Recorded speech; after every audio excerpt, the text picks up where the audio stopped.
दोबारा से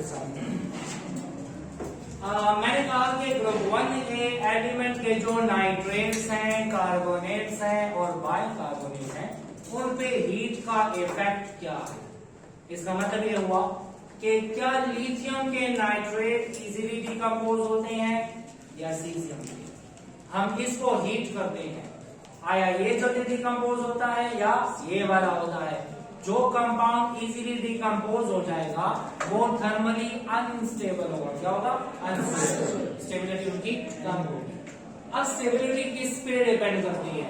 मैंने लिया nitrate, lithium nitrate, sodium nitrate, potassium nitrate, rubidium nitrate and caesium nitrate. याद रहे, thermal stability depends upon polarizing power. किस पे डिपेंड करता है? और पोलराइजिंग पावर किसकी होती है? कैटायन की होती है। अब पोलराइजिंग पावर है क्या? मैंने कहा ये लिथियम है और ये नाइट्रेट है। क्या है? लिथियम है और नाइट्रेट। लिथियम पे कौन सा चार्ज और नाइट्रेट पे ये पॉजिटिवली चार्ज लिथियम नाइट्रेट के इलेक्ट्रॉन को अपनी तरफ क्या करता है? अट्रैक्ट। इस एबिलिटी ऑफ अट्रैक्शन को क्या बोलते हैं? Polarizing power. The ability of a cation to attract electron of anion. This power is called as polarizing power. अब जितनी ज्यादा अट्रैक्शन होगी उतनी ज्यादा डिस्टरबेंस होगी। क्या होगी? डिस्टरबेंस। इस डिस्टरबेंस को बोलते हैं डिस्टॉर्शन। जब डिस्टॉर्शन होगी तो कंपाउंड होगा अनस्टेबल। क्या होगा? अनस्टेबल। और उसको तोड़ना आसान होगा। इसका मतलब पोलराइजिंग पावर और thermal stability remain inverse relation है। क्या है? इनवर्स। इसका मतलब ये हुआ कि thermal stability of a compound, thermal stability of a compound is inversely proportional to polarizing power. Polarizing power इसका मतलब कैटायन की पोलराइजिंग पावर ज्यादा होगी तो कंपाउंड की स्टेबिलिटी कम होगी। कंपाउंड को डिकम्पोज करना आसान होगा। अब पोलराइजिंग पावर जो समझ आ गई। If a cation have more polarizing power the compound will be thermally unstable और थर्मली लेस स्टेबल।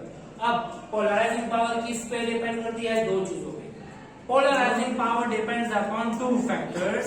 एक फैक्टर है चार्ज और एक है size.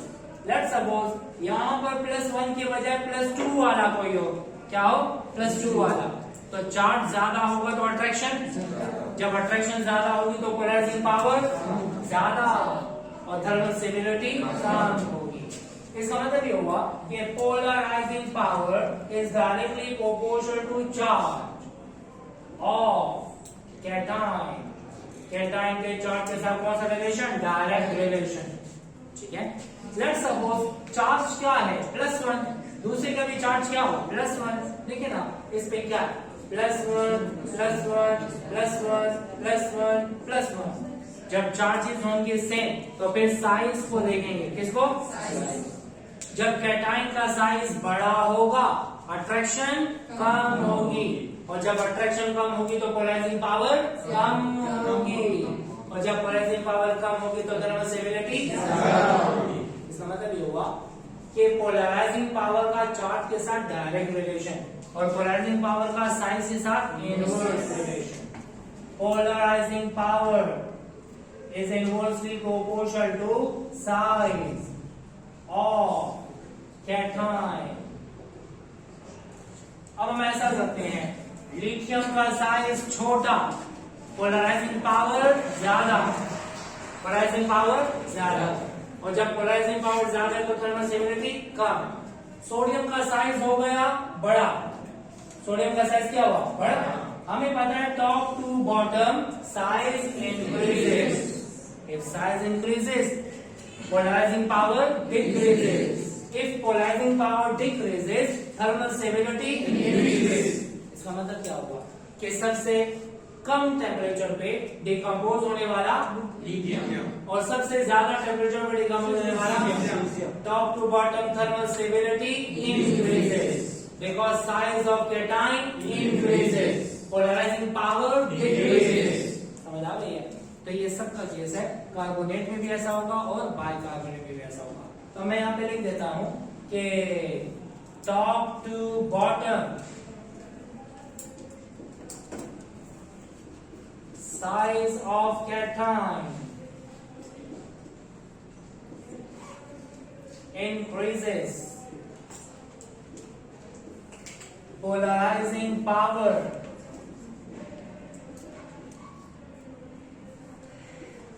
decreases.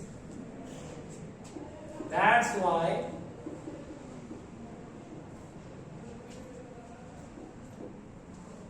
thermal stability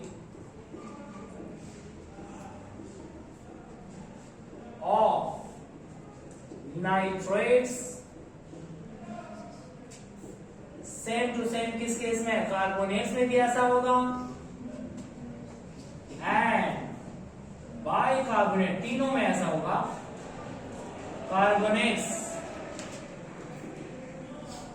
carbonates of group 1A increases. ये मैंने तीनों के लिए बता दिया. जिस तरह नाइट्रेट की स्टेबिलिटी पोलराइजिंग पावर पे डिपेंड करती है, इसी तरह कार्बोनेट की भी डिपेंड करती है और bicarbonate. Top to bottom thermal stability increases.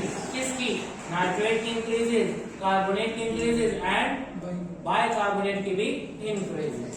ठीक है, तो ये हो गया हमारे पास ऐसे top to bottom thermal stability increases. This is the order of stability. Which of the following compound decomposes at very high temperature? Cesium nitrate. And which decomposes at low temperature? Lithium nitrate. क्योंकि lithium का size छोटा है, polarising power ज्यादा है और thermal stability कम होती है. अब एक और भाई, तो मैंने जनरली बता दिया. अब स्पेसिफाई करते हैं. क्या स्पेसिफाई करते हैं? लेट्स सपोज मैंने ले लिया लिथियम नाइट्रेट. क्या लिया? Lithium nitrate. और इसको मैं करता हूं हीट. क्या करता हूं? और बाकियों को मैं करता हूं मैं क्या? हीट. तो याद रहे सिर्फ और सिर्फ लिथियम नाइट्रेट डिकम्पोज होता है कंप्लीटली. कौन से वाले एलिमेंट का नाइट्रेट कंप्लीटली डिकम्पोज होगा? लिथियम. क्योंकि लिथियम का साइज छोटा है, पोलराइजिंग पावर ज्यादा है, अट्रैक्शन ज्यादा है, उसको तोड़ना आसान है. कौन से वाला नाइट्रेट कंप्लीटली डिकम्पोज होगा? लिथियम. लेकिन अगर इसको या इसको हम हीट करते हैं तो ये ज्यादा से ज्यादा कन्वर्ट होते हैं नाइट्राइड्स में. What is this? नाइट्रेट. किसमें कन्वर्ट होगा? नाइट्राइड. NO3 से NO2 बनेगा. NO3 से NO2 can only be converted into nitrides. पहली बात, top to bottom thermal stability increases. कौन से एलिमेंट का नाइट्रेट पूरा का पूरा डिकम्पोज होता है? लिथियम. बाकियों के नाइट्रेट कन्वर्ट होते हैं सिर्फ और सिर्फ नाइट्राइड्स में. NO3 से NO2 बनेगा. यहां पे मैं लिख देता हूं कि nitrates of lithium only decomposes completely into its oxides and produces brown fumes of nitrogen dioxide. अगर आपसे पूछा जाए कि किस एलिमेंट के नाइट्रेट डिकम्पोज होकर ब्राउन फ्यूम्स बनाते हैं, तो किसके हैं? लिथियम के नाइट्रेट. देखिए ना, दिस इज लिथियम नाइट्रेट. इसको डिकम्पोज कर रहे हैं, इसे बनेगा lithium oxide, nitrogen dioxide and oxygen. यहां देखें, लिथियम नाइट्रेट कंप्लीटली डिकम्पोज होने का मतलब this is converted into its oxide. अगर कोई कंपाउंड ऑक्साइड में कन्वर्ट हो जाए तो हम कहेंगे पूरा का पूरा डिकम्पोज हो गया, पूरा का पूरा डिकम्पोज। लेकिन अगर वो ऑक्साइड में कन्वर्ट नहीं होता, किसी और चीज में कन्वर्ट हो गया, जैसे NaNO3 को कन्वर्ट करेंगे तो किसमें जाएगा, nitride, this is not decompose completely, ये पूरा का पूरा डिकम्पोज नहीं हुआ। तो कौन से वाले एलिमेंट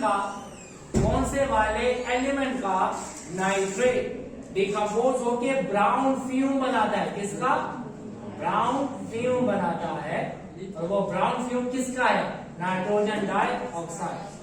ये अक्सर एमसीक्यू में आता है, वो नाइट्रेट्स, हाँ ये एमसीक्यू में आया हुआ था 2020 में, एमडीकैट में आया था कि किस एलिमेंट के नाइट्रेट को डिकम्पोज करो तो ब्राउन फ्यूम्स बनाता है, तो वो लिथियम के हैं। समझ आ गई, ठीक है। तो ब्राउन फ्यूम किसके बनते हैं, nitrogen dioxide. Nitrogen dioxide atmosphere में भी आ जाए तो कौन सा कलरेशन होता है, ब्राउन।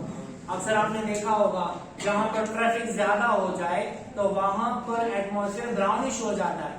वो ब्राउनिश एटमॉस्फेयर किस वजह से होता है, नाइट्रोजन डाइऑक्साइड की वजह से, ठीक है। ज्यादा आपने फोकस नहीं किया होगा, जहां पे ज्यादा ट्रैफिक हो, जहां पर जैम ट्रैफिक हो और ज्यादा वहां पर व्हीकल का एग्जॉस्ट निकलता है तो वो वहां पे कलरेशन बिल्कुल क्लियर नहीं होती, ब्राउनिश हो जाता है atmosphere, and that is due to the presence of nitrogen dioxide, ठीक है। While nitrates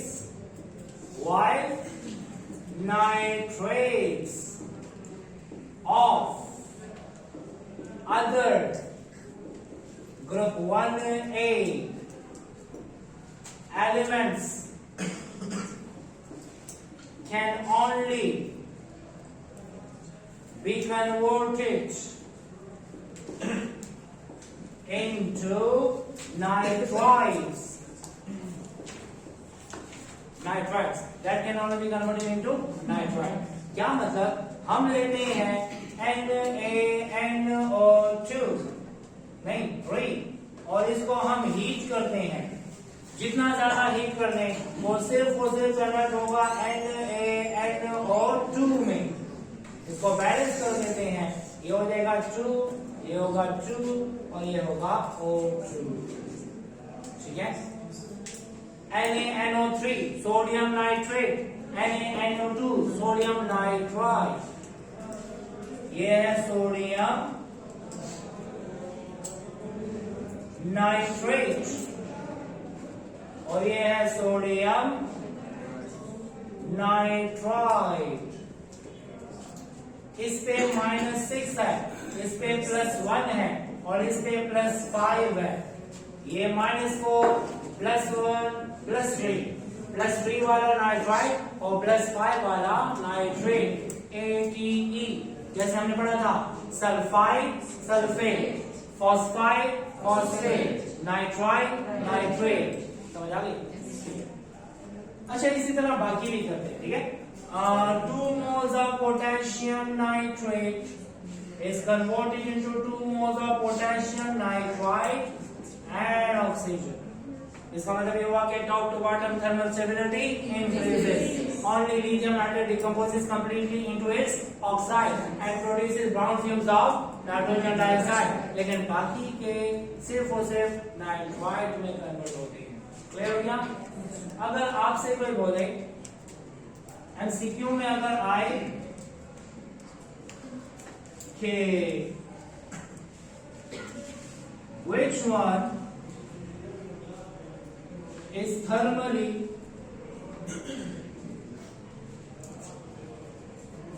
more stable, कौन से वाला थर्मली ज्यादा स्टेबल है moving, okay, sodium nitrate, sodium nitrite, both है ना, सिंपल। कौन से वाला ज्यादा है स्टेबल, सोडियम नाइट्रेट या सोडियम नाइट्राइट,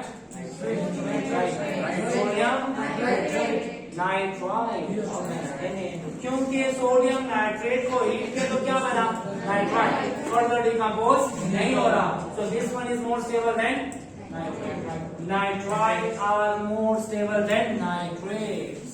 ठीक है ना, इसको हमने हीट किया तो सिर्फ और सिर्फ कहां कन्वर्ट हुआ, हम और भी हीट करें लेकिन फर्दर डिकम्पोज नहीं हो रहा।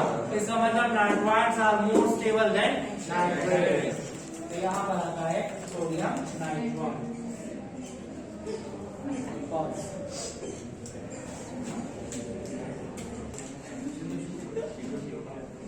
थर्मल स्टेबिलिटी ऑफ कार्बोनेट्स, जैसे कि हमने डिस्कस किया है thermal stability of nitrate, same to same यहां पर भी है। याद रहे थर्मल स्टेबिलिटी चाहे नाइट्रेट की हो, कार्बोनेट की हो या बाइकार्बोनेट, ये सब के सब डिपेंड करती हैं कैटायन की पोलराइजिंग पावर। पोलराइजिंग पावर क्या है? It is the ability of a cation to attract electron of an ion. जितनी ज्यादा अट्रैक्शन होगी उतनी ज्यादा पोलराइजिंग पावर होगी। और पोलराइजिंग पावर डिपेंड करती है दो चीजों पे, चार्ज पे और साइज पे। हमें पता है ये ग्रुप 1 के एलिमेंट है तो सबका चार्ज सेम है लेकिन इनका साइज डिफरेंट है। जिस कैटायन का साइज बड़ा होगा पोलराइजिंग पावर कम होगी, थर्मल स्टेबिलिटी ज्यादा होगी। तो top to bottom thermal stability of carbonate increases.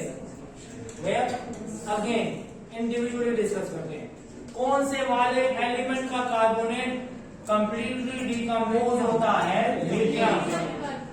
Lithium carbonate completely decompose होता है कम टेम्परेचर पे, लेकिन बाकी के कार्बोनेट के लिए जितना ज्यादा टेम्परेचर कर दें वो थोड़ा बहुत स्टेबल होता है, कहीं जाके डिकम्पोज हो जाता है। ठीक है, तो top to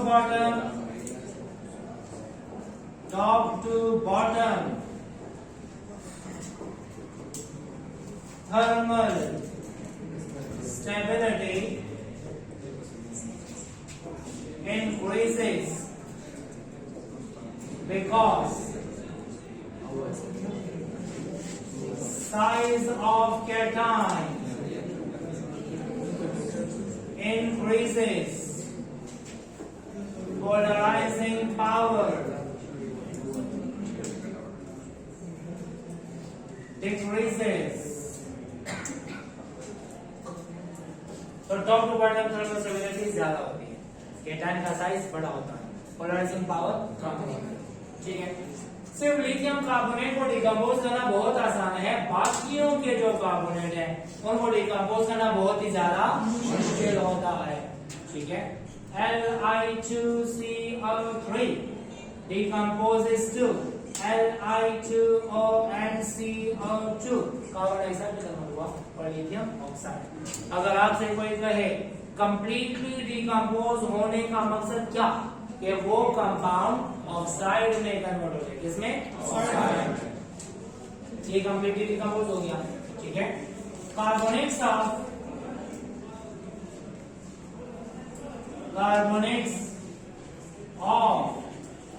rest of group 1A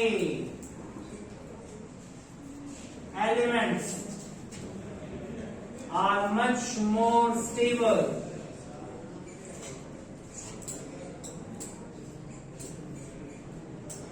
even at a very high temperature, even at a very high temperature। अगर आपसे पूछा जाए जैन बताओ which one is thermally more stable? A, sodium nitrate, sodium carbonate, potassium nitrate, none of these। sodium nitrate, A है, B है, C है, क्योंकि top to bottom thermal stability increase, लेकिन यहाँ पे भी आता है one of these क्योंकि सोडियम नाइट्रेट नाइट्राइड में कन्वर्ट हो जाता है, पोटेशियम नाइट्रेट नाइट्राइड में कन्वर्ट हो जाता है, लेकिन सोडियम कार्बोनेट इजीली कन्वर्ट नहीं होता। मैंने कहा था ना कि पहले वाला जो है वो पूरा का पूरा डिकम्पोज होता है लिथियम नाइट्रेट, लेकिन बाकी के नाइट्रेट नाइट्राइड में कन्वर्ट होते हैं। So nitrides are less stable than carbonate या carbonates are more stable than nitrate. ठीक है, समझ आ गई? नहीं बस खत्म हो गया, आवाज में वीडियो में कौन से आपने कंप्लीट करनी है? थर्मल स्टेबिलिटी और बाइकार्बोनेट, इसी वजह से मैं को खामोश कर सकता हूँ। अच्छा तो यहाँ देखिए, आप बाइकार्बोनेट की तरफ आ जाए। वकास इधर देखो, लिथियम बाइकार्बोनेट LiHCO3 NaHCO3, फिर क्या है KHCO3, rubidium bicarbonate, caesium bicarbonate. Again top to bottom thermal stability increases. Caesium bicarbonate सबसे ज्यादा स्टेबल है क्योंकि साइज ऑफ कैटायन इंक्रीज होता है, पोलराइजिंग पावर तो थर्मल स्टेबिलिटी इंक्रीज होती है। याद रहे, सिर्फ lithium bicarbonate decomposes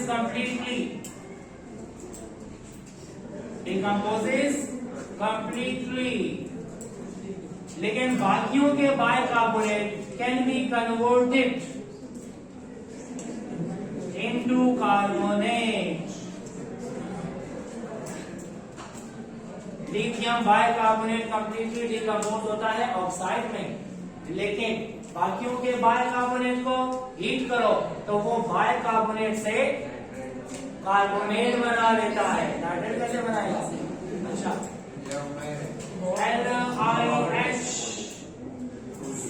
LiHCO3 Li2O plus H2O plus CO2।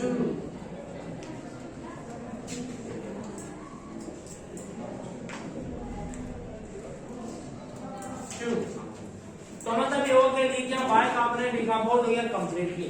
किसमें कन्वर्ट हुआ? ऑक्साइड में, लेकिन बाकियों के कार्बोनेट्स नहीं, बाइकार्बोनेट कार्बोनेट में कन्वर्ट हुआ NaHCO3। इसको करते हैं हम हीट, क्या करें? हीट। तो NaCO3 से बनेगा Na2CO3 plus H2O and CO2।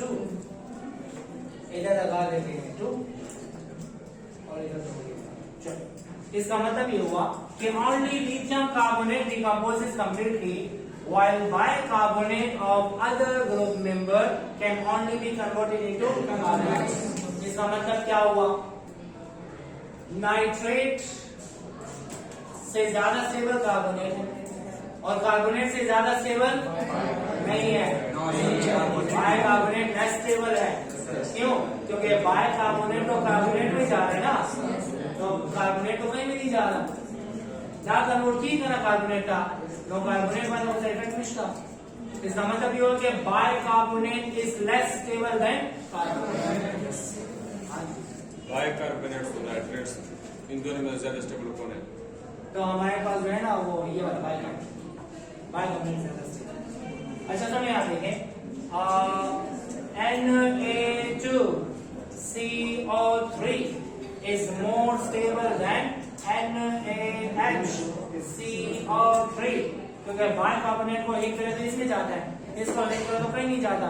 इसका मतलब this one is more stable than this one. तो top to bottom thermal stability of carbonate, bicarbonate and nitrate increases. Only nitrates of lithium, carbonates of lithium and bicarbonates of lithium decomposes completely into its oxide. Clear? Yes, sir. Like, share, subscribe.